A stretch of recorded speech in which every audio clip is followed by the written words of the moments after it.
Whispers in the Orphanage. The old orphanage stood at the edge of town, abandoned for decades. Once a home for children with nowhere else to go, it had become a place of nightmares, avoided by even the bravest souls.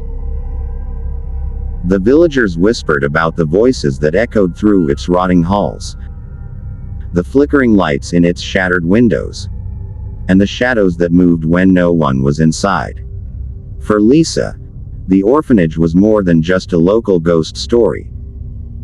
It was the place where she had spent the first 8 years of her life. She had no memory of her parents, only of the cold stone walls, the endless hunger, and the cruel headmistress, Miss Evelyn. Lisa had been adopted by a kind couple when she was still a child, but the nightmares never left her. Every night, she dreamt of the orphanage, of children crying in the dark, of hands reaching for her from beneath the beds, and of a voice whispering her name from the shadows. She had spent years trying to forget, but the past refused to let her go. Then, on her 25th birthday, she received a letter. It was unsigned, written in trembling handwriting. "Come back. They are still waiting for you." A chill ran down Lisa's spine. Who had sent it? The orphanage had been abandoned for years. There was no one left. Yet, deep inside, she knew she had to go back. She needed to face whatever was haunting her. The air was thick with decay when Lisa stepped through the front gates. The orphanage loomed before her, its windows like empty eyes. The main doors creaked open with a push, revealing a dusty hallway filled with broken furniture and faded wallpaper. The silence was suffocating. Lisa hesitated before stepping inside. The air smelled of mold and something else, something rotten. Her heart pounded as she moved forward, her flashlight casting long, shifting shadows along the walls. The memories hit her all at once. The cold floors beneath her bare feet, the taste of stale bread, the sound of Miss Evelyn's heavy boots echoing through the halls, and the crying, the sound of children sobbing in the dark. Lisa swallowed hard and moved deeper into the building. As she walked past the dining hall, she heard it. A whisper, soft and desperate. "Lisa." She froze. The flashlight trembled in her grip as she turned her head slowly. The room was empty. Just broken chairs and dust-covered tables. But the whisper had been real. Swallowing her fear, she pressed on.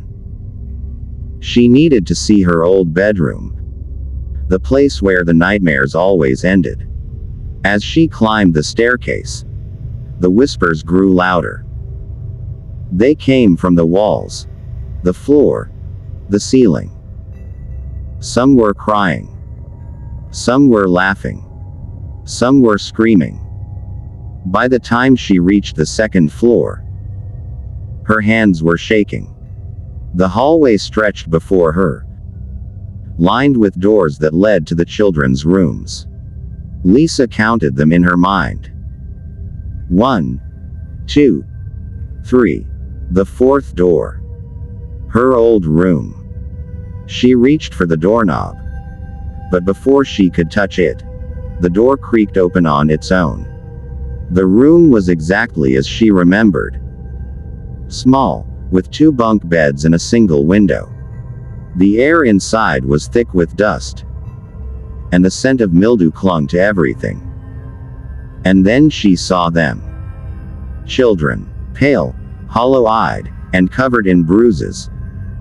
They sat on the beds, on the floor, in the corners. Their clothes were torn, their skin thin and gray.